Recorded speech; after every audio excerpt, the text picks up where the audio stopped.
Welcome back to the show, Indestructible Souls, Mental Wellness for African American Men and Boys. Once again, happy Sunday, happy March 21st, happy spring, and all of that good stuff.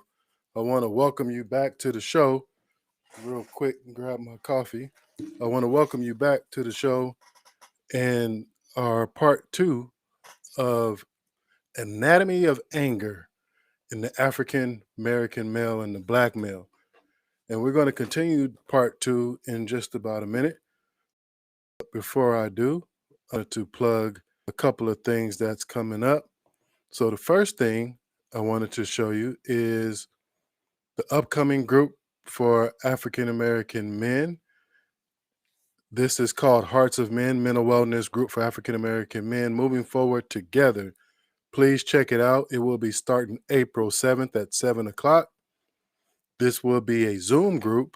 It will be via Zoom until we're able to come back together in person fully where everybody is comfortable.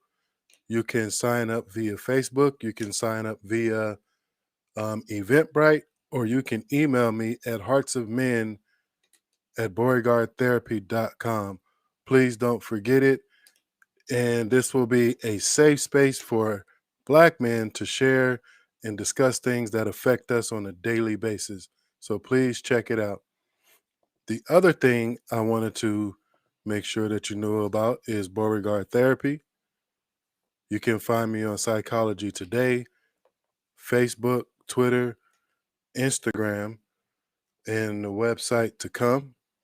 But you can also just Google me and send a message or call if you wanted to set up therapy for yourself or a loved one, and that's Beauregard Therapy. So we're going to get into the show really quick. I wanted to continue the show on, do part 2, which is Anatomy of Anger. And we could actually go days about this, and I'm going to try to really, really, really break this down so people can understand. I want to say the complexity of anger when it comes to Black men. All of us experience anger.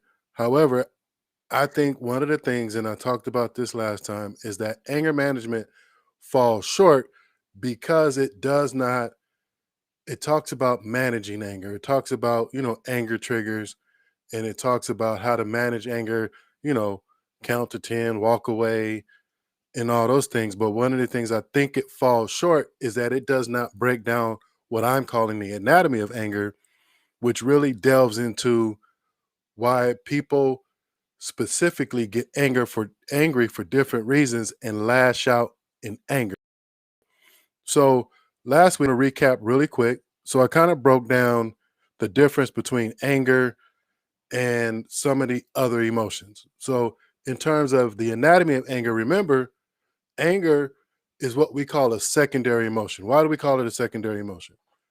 Because the anger reaction is just that. It's a reaction, and it's not, it's an emotion. However, people with chronic or anger problems, there is so much more going on up underneath the surface that if you don't understand, then you're just going to continue to lash out and struggle with anger. So when we break down the anatomy of anger, remember, anger is different for different people. And I'm not talking just about the anger of, somebody cut you off in traffic. I'm talking about that anger that is so deeply entrenched that it leads to anxiety, it leads to depression, it leads to um, strained relationships.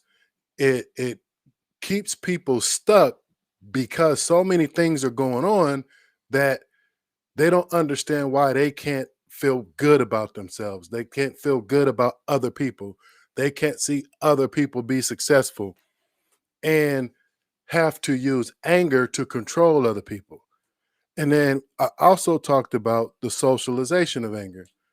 In a nutshell, you could check last week's show, but in a nutshell, our boys, our men are socialized to respond to emotions, particularly with anger, right? We know mad, we know sad, and we know a few others, but we are socialized through the media, in our families, TV, all sorts of things to be aggressive and to respond in anger, to appear tough.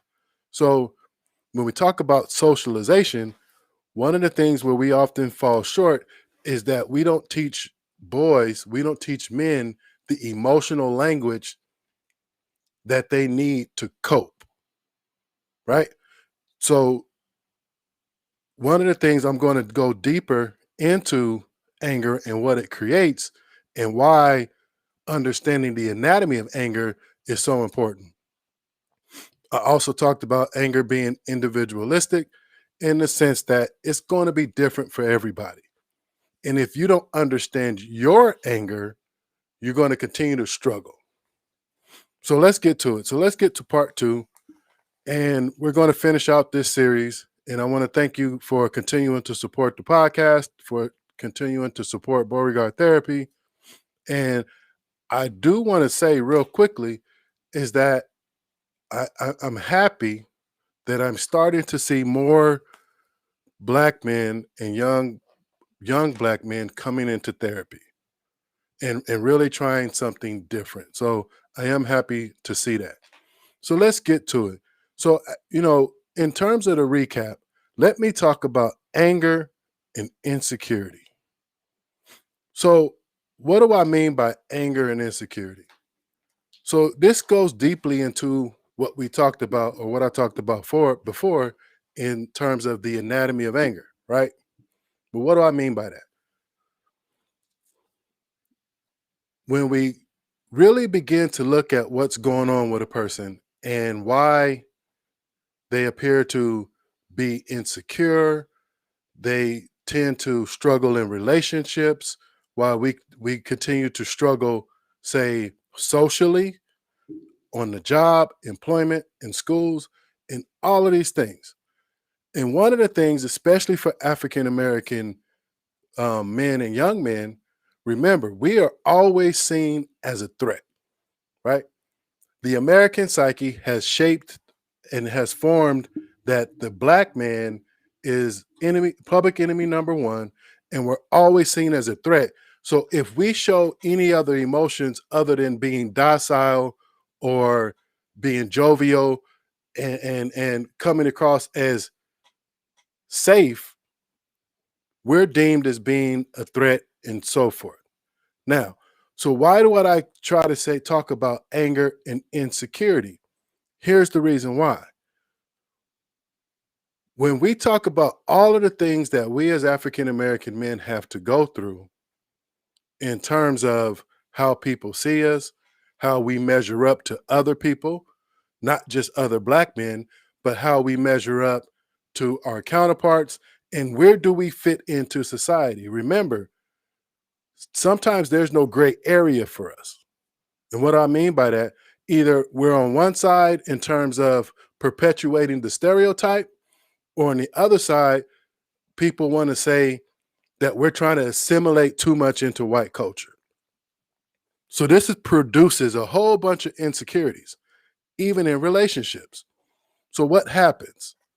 So when we talk about the anatomy of anger, one of the things that you see a lot in schools, in relationships, when young boys struggle to manage their emotions, what's really going on is that our own personal insecurities produces anger and aggression. Here's the thing.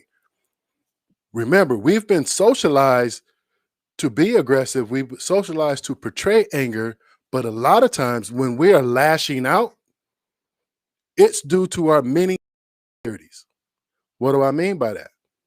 Well, here's the thing, and I've said this many, many, many times, is that if you don't understand the male ego and you don't understand a person's history and you don't understand their experiences, then you're going to continue to struggle to manage or even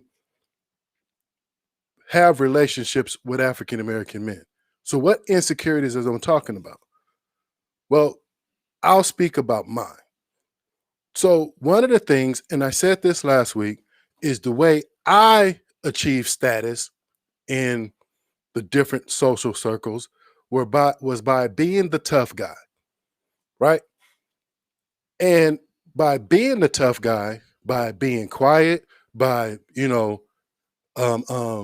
grimacing, by being aggressive, by being all of these things, what it did was allowed me to appear tough, which I am. I'm not going to say I'm not, but at the same time, it also covered up insecurities. Here's the thing. This is why I also talked about how parenthood and relationships exposes a person's insecurities. And just to generalize, because I can't speak for every person, because every person's insecurities are different.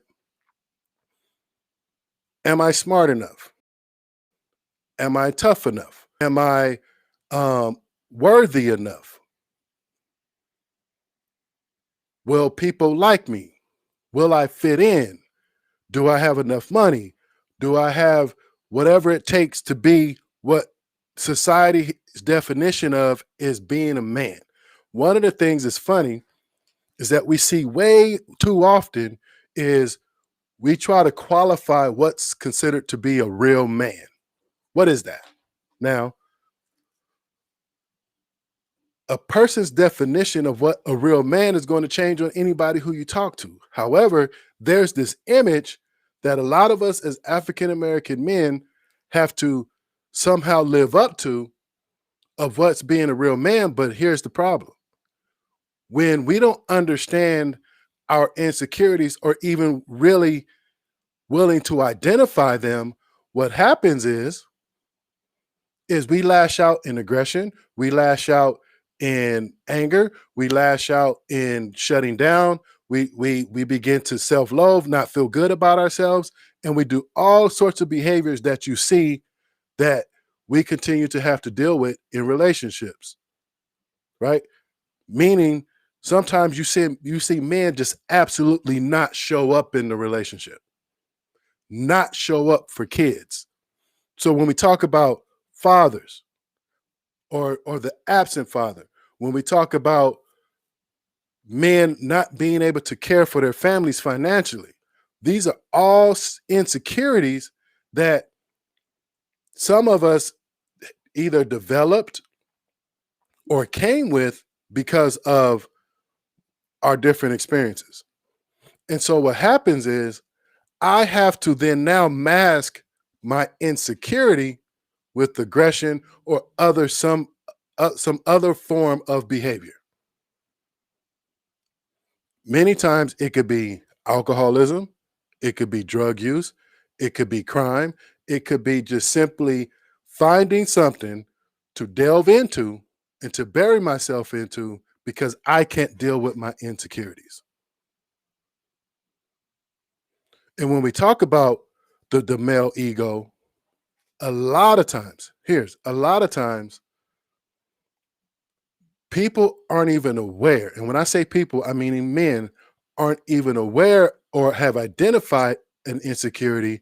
What they identify is when this topic comes up, when this situation comes up, I don't feel comfortable. I feel the insecurity, but it comes out in anger because I don't have the emotional language to talk about what's really going on. Or am I willing to? How many of us as men are really, really willing to sit down with someone and say, I'm feel insecure in this area. I don't know if I measure up. I don't know if my kids look up to me. And even younger kids who are in school and school age, do they have the language to say, okay, I'm feeling this insecurity. What do I do with this? Because oftentimes, us as men, what happens is we, believe it or not, we sort of grade ourselves based off of our surroundings. It's funny because I each Sunday I go golf with this group, right? And I've been really golfing a lot with them over the last since COVID has hit, right? Because golfing is probably one of the few things that didn't really shut down too much. But it's a group about 20 guys or whatnot, and different nationalities and all these other things. And so what I find interesting is, there's no there's competition, obviously, because we're out there golfing. But at the same time, you can pay attention to in one of the, because I have this eye of observing things and I pay attention. You see how we communicate with each other, and it's not always verbal, right? And one of the things that I noticed is if somebody comes with something new, the next week then somebody else comes with something new, right? If someone does something good on the golf course, then you see the other person trying extra hard to be just as good. No words are spoken, but one of the things that you see is that we often measure ourselves based off of other people. You see it in families, you see it in circles, you see it in neighborhoods, you see it in cliques. And that's how we relate. And sometimes unfairly, that's how we grade ourselves, is based off of not only what other people are doing, but based off of other people's perception of us. And so sometimes, a lot of times, we mask who we really are, and we mask our insecurities trying to appear a certain way. And when that insecurity is exposed, here comes the anger. You see it a lot in domestic violence situations. One of the things about the for the abuser, most of the time when we talk about guys who are abusers, in terms of, and I don't necessarily always mean the physical abuse, but I'm talking jealousy, I'm talking needing to control, I'm talking needing to keep their woman or their kids in a box to feel better about themselves. Oftentimes, that's done out of being insecure or feeling inadequate. So understand that. So here we go when we talk about anger and control or loss of control. One of the reasons why many people lash out in anger, it's first, it's the feeling of losing control, not being able to control a situation, not being able to control a person, not being able to control the outcome of whatever it is they want. And so what happens is, a lot of times our anger is a form of controlling our situations, controlling our surroundings, controlling people. One of the things we often talk about, especially when we talk about anger management and domestic violence, it's about a balance of control and oftentimes a loss of control. So in order for me to control people, because I can't control you physically, I will control you emotionally. So I will then lash out in anger or some type of high energy, toxic emotion to control you. So anger is a powerful tool to control people. It's a powerful tool to keep people away, believe it or not. So if I don't want you getting close to me, I can lash out in anger. Or if I want to keep you close to me, I can also use anger. What do I mean by that? A lot of times, we as parents have used anger and aggression to keep kids in check, to keep spouses in check, to keep society in check. So anger is a form of control. And oftentimes people who feel insecure or feel out of control will use anger to gain control. Think about that. So when we talk about African American men or black men, a lot of times when you see people lashing out, and I use the term anger in the broad sense, a lot of times when you see men lashing out in anger, it's because they've either lost control or trying to gain control. Because we don't have sometimes the mental, I don't want to say mental capacity, but sometimes we don't have the resiliency, the patience, and the vocabulary and all of those things to control people or to control things without the anger and the aggression. And oftentimes, the reason why it's so important for people to understand everything that goes along with anger is because then now I'm able to gain control of me. And so emotional literacy is so important because if I now understand what's going on inside of my body, if I now understand what's going on in my mind, and I have my emotions in check and I understand and I have awareness, then I get to navigate the world differently. I get to navigate the world from a clear perspective, and I'm able to maintain and control things in a different way. Because controlling things out of anger and aggression, it never ends well. It may go on for years, but it never ends well. All it does is leave a trail of resentment and a trail of pain.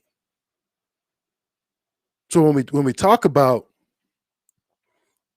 anger being a loss of control,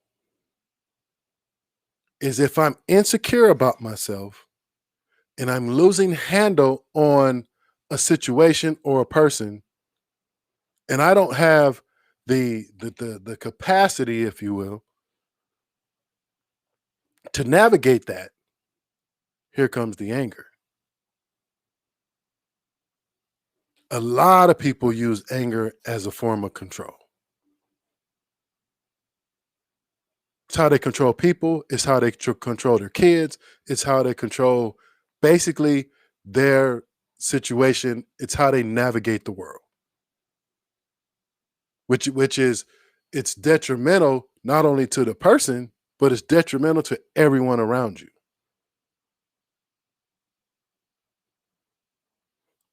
So one way we gain control is to understand our anger.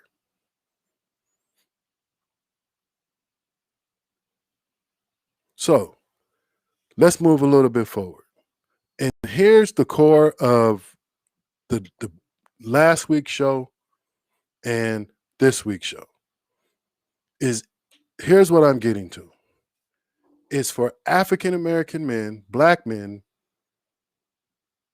young young men, and our boys being taught and learning emotional literacy. I'm not sure how many years ago. I want to say it's probably 10, 15 years ago, maybe no longer than that.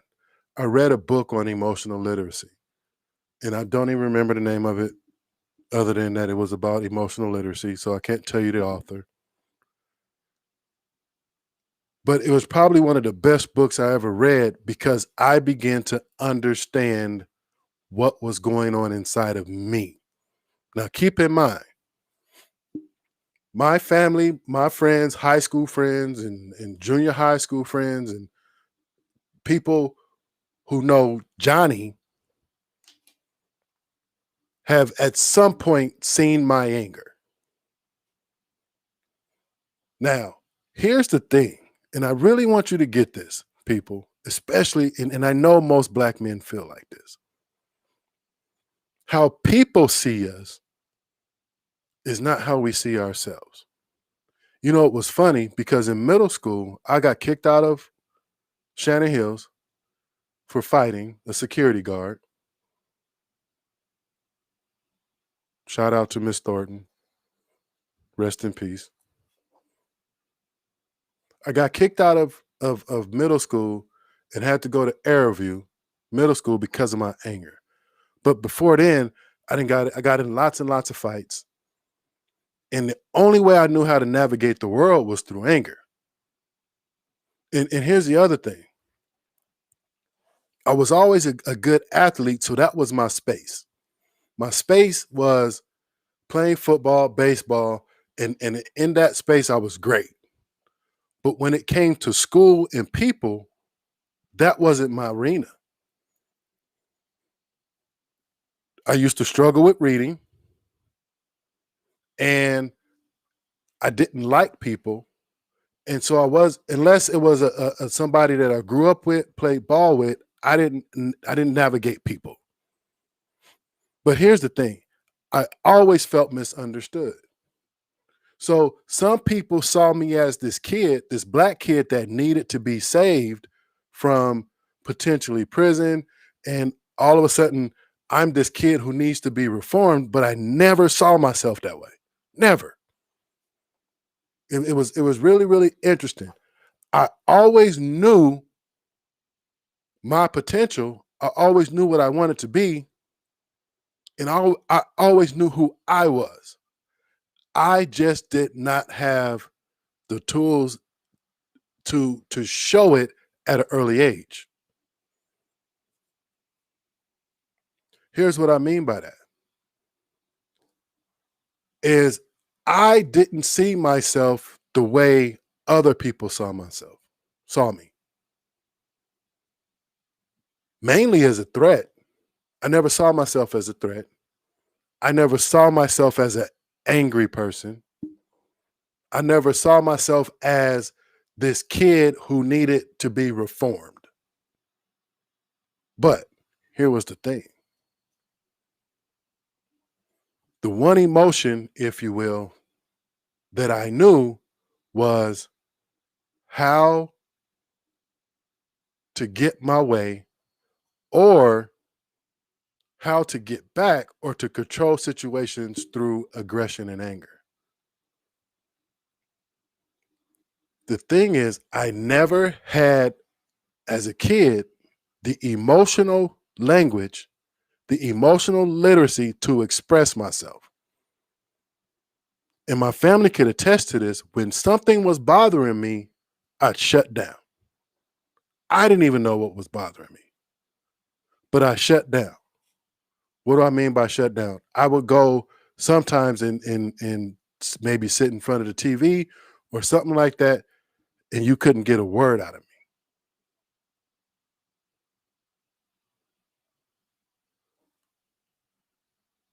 Here's why that's important. And this is why I want to talk about emotional literacy. And here's the thing. When we begin to understand emotional literacy and we allow, and I really mean that term, allow young men to utilize the range of emotions and not just have the expectations of compliance and then to anger, but to experience, talk about, understand, feel, and so forth, the full range of emotions, and then put language to it, put vocabulary to it, we're going to continue to struggle. And I have to admit, I was well into my 30s and 40s, still trying to understand what this feeling meant. Now, when we look at anger, let me break it down, and I don't have no graphics because I work too much to produce the show the way, adding other stuff to it. Okay. When someone is lashing out in anger and aggression, understand this. There is so much more going on underneath that. One of my favorite tools to use is what we call it's a anger iceberg, and I'll explain it to you really, really quick. Like everyone knows, when you see the iceberg, that's only the tip of the iceberg, right? That's what we can see. What do I mean by that? So when someone is lashing out in anger, what we see is arguing, cursing, yelling, physical aggression, breaking things, and so forth and so forth and so forth. However, what we don't see is what's going on underneath that. And a lot of times, in most cases, there is so much going on. There is so much going on in terms of other emotions and other experiences, and our emotions are connected to our experiences. And sometimes that trauma is connected, and sometimes what people have done to me is all connected. And what happens is in situations, whether it's in relationships, school, work, those same feelings are triggered. Those same feelings are triggered. And what happens is I don't identify or I don't process that feeling of embarrassment. I don't process that feeling of shame. I don't process that feeling of guilt. I don't process that feeling of inadequacy. That feeling of inadequacy is triggered, then I lash out. Now imagine this. Imagine that you being in a relationship and you and your significant other are in the middle of an argument. Or you have a man in a relationship and he's feeling inadequate. And you're telling him, hey, you need to go get a job. You need to get a better job. You're not living up. You're not being a man. You're not a man like so-and-so. Imagine that. Now, here's the thing. What are you most likely going to get? You're going to get arguing. You're going to get cursing. You're going to get what you get. Now, imagine if your man says, you know what? When you talk to me that way, you are really triggering my feelings of inadequacy and insecurity. I want to do better. I know I can do better. But when you really come at me like that, that makes me feel inadequate. The first question is, what would you do? How many women would even stay with him? I think some of you women would be like, yeah, you sound like a little bitch right now. Because that's what we've been taught. How about, here's another example. How about you got a young man who's going to school and he's playing sports and he's playing sports and he's going to school and he's trying to study, get good grades. And then he comes home and says, you know what, Dad? You know what, Mom? I feel insecure because I don't know if I measure up to the other students. This thing is difficult. Better yet, when I'm around certain people, it makes me feel embarrassed or I feel shameful because of X, Y, and Z. Imagine that happening. How would you parents respond? But here's what happens. Grades start going down. Kids start complaining about going to school. not wanting to go to school. They start isolating themselves socially. They start not trying as hard on tests or to get good grades. Then what happens is we start going to the school, the teachers start telling them how bad they are, the parents start punishing, the parents start taking things away, but never stopping to sit down and asking what's going on. How are you feeling? I can't tell you. I can't tell you how many times parents bring their kids to me as a therapist and says, "This is what's going on. Can you figure out what's going on? Can you help them?"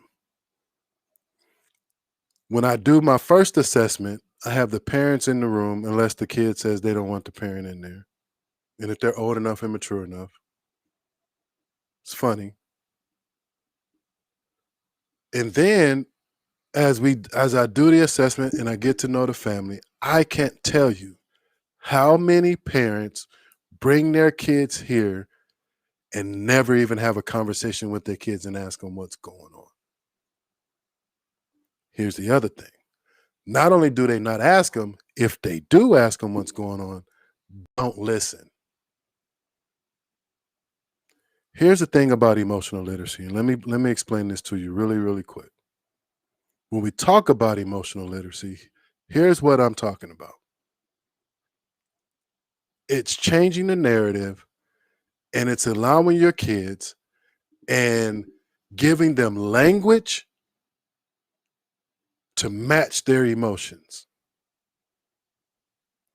Also, it's understanding the various emotions that are going on with you to be able to not control your emotions, but to be able to understand them so you can navigate them better. Being emotional illiterate is being able to pinpoint, this is what I'm feeling, being able to articulate what I'm feeling, and being able to process through it. Here's the thing. I began to realize that I lashed out in anger a lot of times, and I'm not talking street stuff. That's not what I'm talking about. I'm not talking about somebody challenging you and you got to fight. That ain't the kind of anger I'm talking about. I'm talking about the type of anger that we see in day-to-day relationships with our families, with our loved ones, at work, and that anger that leads to depression, trauma, those other things. That's the kind of anger I'm talking about. When I begin to understand my anger, people begin to see my change. Here's what I mean by that. People who know me now says, "Wow, you're really laid back and you mellow." Right? So anybody who met me professionally after I matured and grew up, they don't know Johnny. But here's the thing. Johnny's still there. Johnny just know who he is. Jonathan knows who he is. I'm aware of my emotions. I'm aware of my triggers. And here's the biggest part. I'm okay with myself. What do I mean by that? I don't care who you are. I don't care what you got. I don't care. I no longer have to live up to anybody else's expectations because I'm well within myself.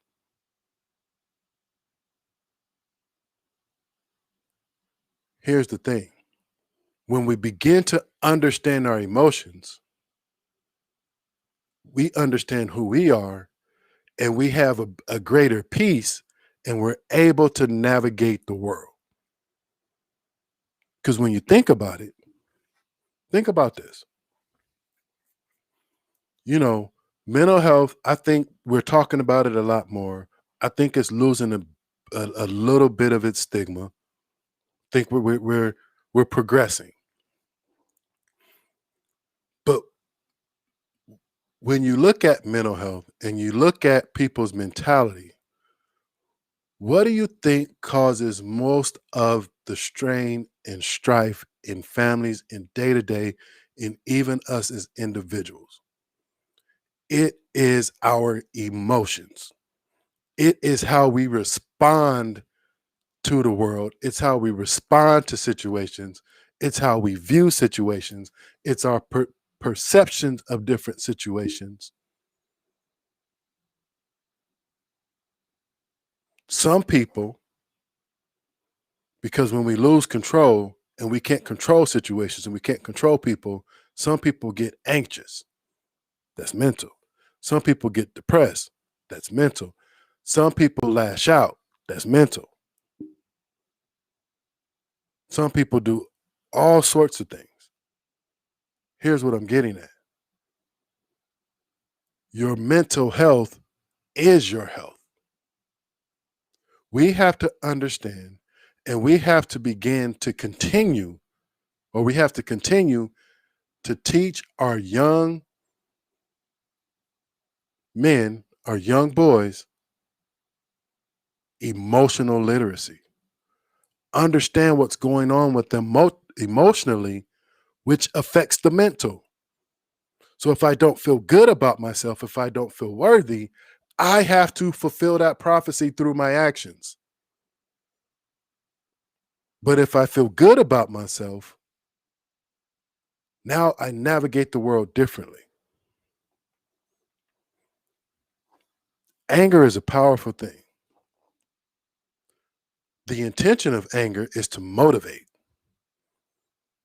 Healthy anger motivates people to create change. Even Jesus got angry. So getting angry is not the problem. It's the reaction to anger, and it's being able to understand it. It motivates change, it creates change, and it lets you know when something's not right. Emotionally illiterate anger creates destruction.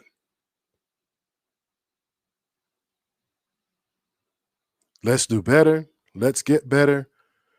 And let's begin to allow Black men, Black males, let's begin to allow us to show the full range of emotions. This has been Indestructible Soul. Don't forget, I'm here every Sunday at 7 o'clock. And coming up, we have the group Hearts of Men. Please sign up. Please spread the word. April 7th at 7 o'clock.